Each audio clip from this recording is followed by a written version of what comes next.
السلام عليكم ورحمة الله وبركاته. فيديو جديد وحلقة جديدة، والنهاردة عندنا بإذن الله الحلقة التانية من ال HTML بإذن الله. والنهاردة بإذن الله هنعمل الهيدر بتاع الموقع بتاعنا، فما تنسوش اللايك والاشتراك، وبسم الله الرحمن الرحيم. طيب، فآخر مرة كنا عملنا الأساسيات بتاعت ال HTML وأساسيات ال CSS.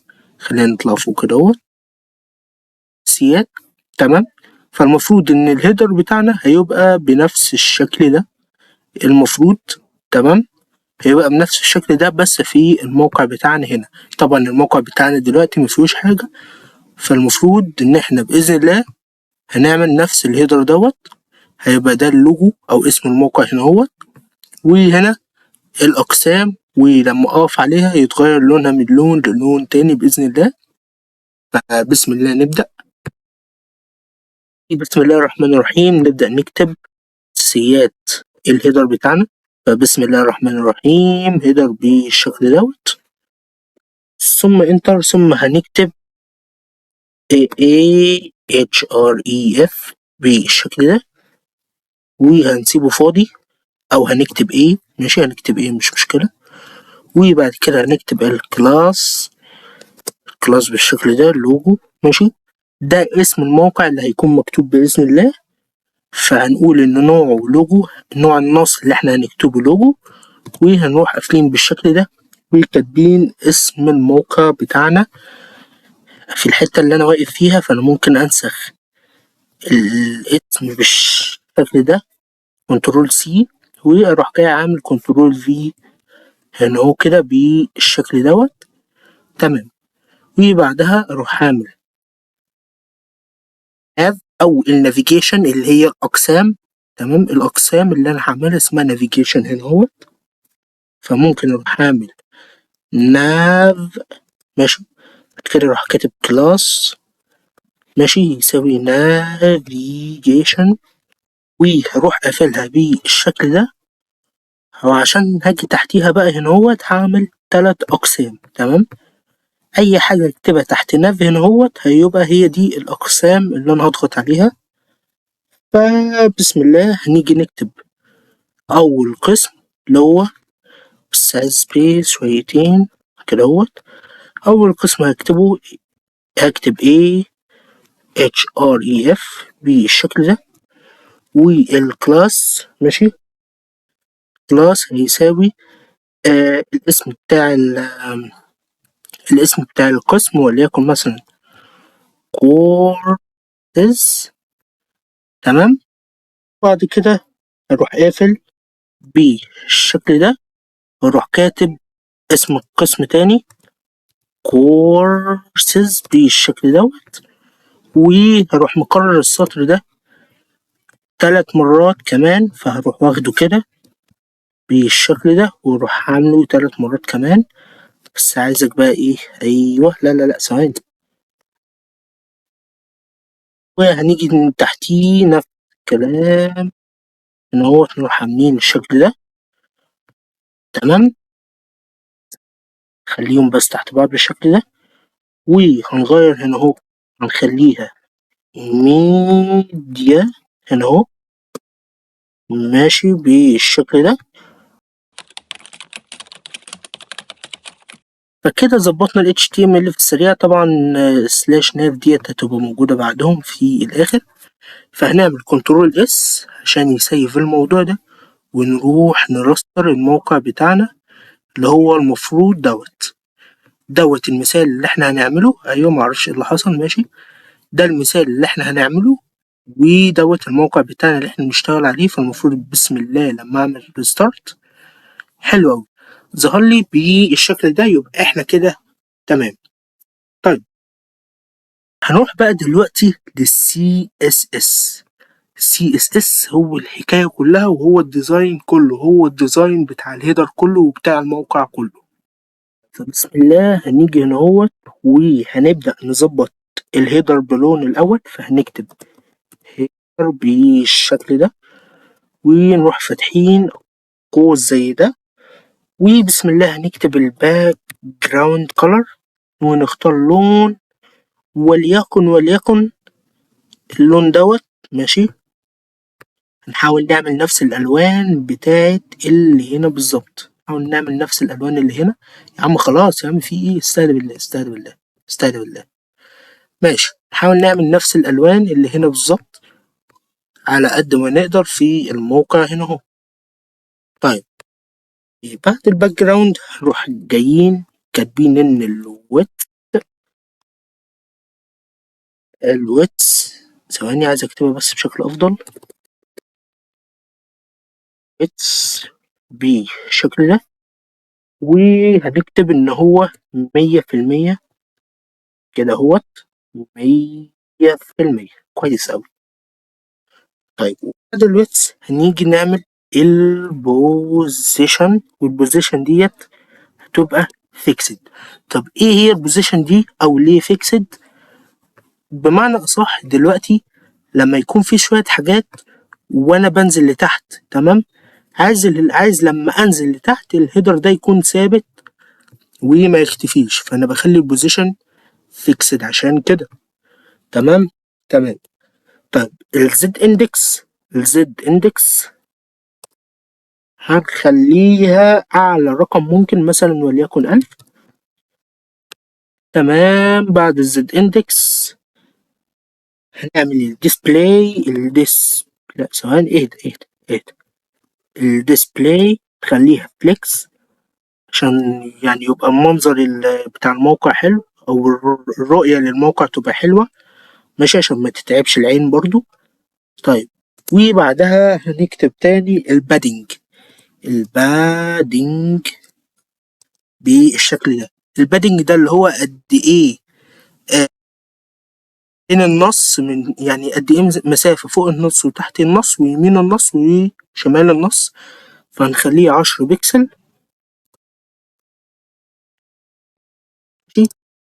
10 بكسل هنا و10 بكسل هنا،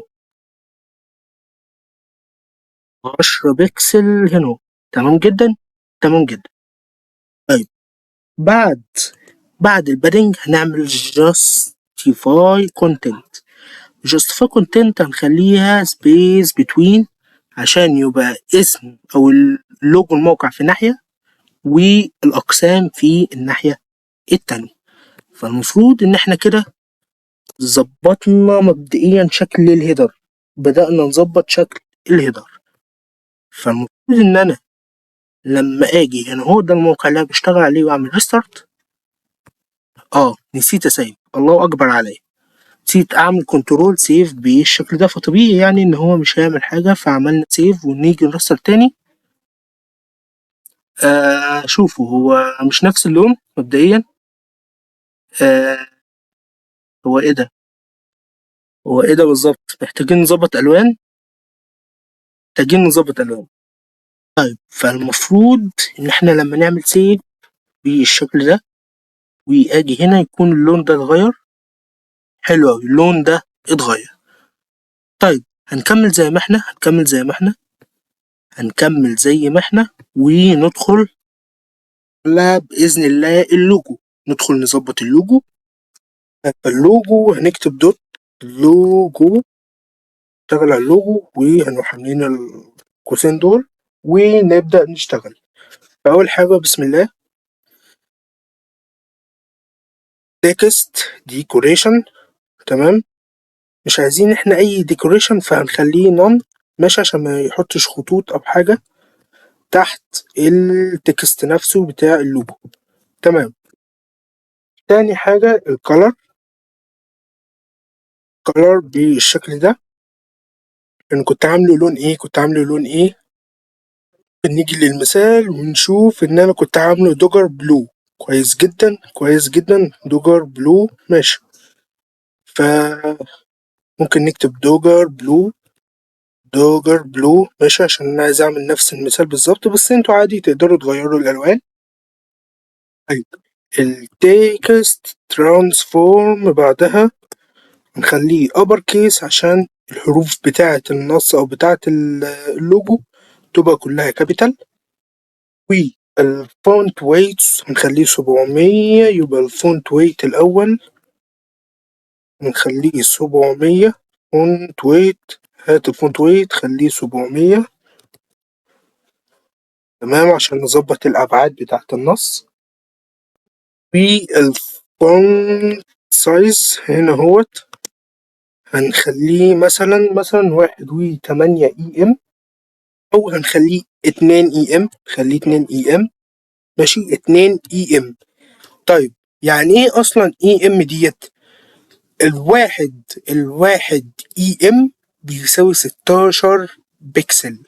الواحد يساوي 16 بكسل، يعني ال2 هيساوي 32 بكسل. تمام. فكده عملنا الفونت ويت والفونت سايز، وكده نبقى خلصنا اللوجو. فنعمل لده كنترول سيف ونرجع نشوف الموقع بتاعنا، شوف ايه اللي حصل. المفروض ان ده هيتغير دلوقتي لما اعمل كده. يا سلام يا سلام يا سلام، بدأت تظهر دلوقتي ملامح الهيدر. فخلينا نرجع نكمل وندخل على النافيجيشن او الاقسام بتاعتنا اللي احنا عايزين نظبطها. فهنكتب نافيجيشن ثواني، لا انا مش عايز الكابس لوك، ثواني. طيب نافيجيشن، ونروح عاملين قوسين بالشكل ده، وهنكتب نفس اللي كتبناه هنا اهوت مع تغييرات بسيطة، نفس اللي كتبناه في اللوجو مع تغييرات بسيطة.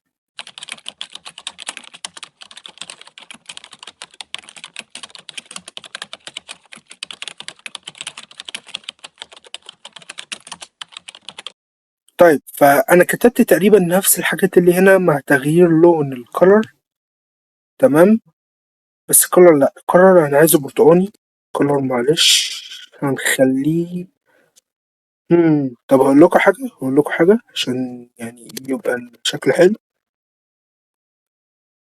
نخلي هنا مثلا بيربل، وهنا نخليه مثلا اورنج بالشكل ده. تمام ماشي. فالمهم التغيرات اللي عملتها في النافيجيشن عن اللوجو، ان انا اول حاجة صغرت الفونت سايز، خليته 1.3 1.3 EM، والفونت ويت خليته 500 بحيث ان هو يكون اصغر شوية من اللوجو، وخليت البادنج رايت 50 بكسل. ولو لقيتوا فيه مشكلة خلوا البادنج رايت دي تخلوها ليفت. تمام. لأنها بتختلف على حسب قعدتكم للجهاز أو قعدة اتجاه الجهاز. تمام. فعشان ما تتلخبطوش، لو الرايت لقيتوا شكلها مش ظابط اعملوها ليفت. فأنا المفروض لما أعمل سيف بالشكل ده ونرجع لموقعنا وهعمل ريستارت كويس أوي. لا لا لا ثواني، أنا عملت إيه؟ أنا غيرت اللون. الله أكبر الله أكبر، ثواني أنا مكنتش عايز أغير ده. أنا غيرت الكالر بتاع اللوجو، مخدتش بالي معلش ثواني. طيب ظبطنا برضو اللوجو، رجعناه تاني زي الأول. فالمفروض لما أعمل ريستارت بالشكل ده تمام الدنيا ظبطت كده. تمام. طيب أنا عايز بقى إن أنا لما أجي أقف مثلا على كورسز ديت لونها هيتغير من البنفسجي للون تاني. فأنا هرجع هنا هو برضو، هرجع تحت هنا هوت وهكتب دوت نافيجيشن نقطتين كده فوق بعض، وهوفر بالشكل ده هوفر. وبعد كده نروح فاتحين قوسين، كنا بنفتح القوسين، افتح القوسين ماشي، ويكتب color بالشكل ده، وعايز اللون يتغير لي. هو المفروض ان انا كنت عامله اورنج هنا، المفروض ان انا كنت عامله اورنج، معرفش ليه هنا معمول بيربل. ماشي المفروض ان دي تكون اورنج اصلا من الاساس، بس خلاص مش مشكلة، هنخلي دي بيربل بالشكل ده، ونخليها نوت كولر، هنخليها نوت اورنج هنا اهو. لا لا لا، انا عايز تحت بقى. حلو اوي، انا عايز تحت هنا، انا عايز تحت هنا اورنج بالشكل ده، واروح اعمل سيف. تمام. المفروض ان انا هنا اهوت لما اعمل ريستارت واجي اقف على حاجة كويس اوي زي ما انتم شايفين، لما اجي اقف اللون البنفسجي يتغير للون البرتقاني. لما اجي اقف على اي ايقونة هنا اهوت او على اي اليمنت اللون بيتغير من بنفسجي للبرتقاني. فالله اكبر يعني الله اكبر. مفاجأة مش كده؟ الحمد لله، الحمد لله. ف بس يعني مفيش حاجة تاني، مفيش حاجة تاني. الله أكبر، خلصنا الليدر بتاع موقعنا، الله أكبر. فبس ظبطنا الليدر، ظبطنا اللوجو، ظبطنا النافيجيشن، ظبطنا كل الليدر بتاعنا جميل. فوصلنا لنهاية الفيديو. الفيديو جاي بإذن الله نبدأ نشتغل على البادي نفسه بتاع موقعنا. بس أشوفكم فيديو جديد، والسلام.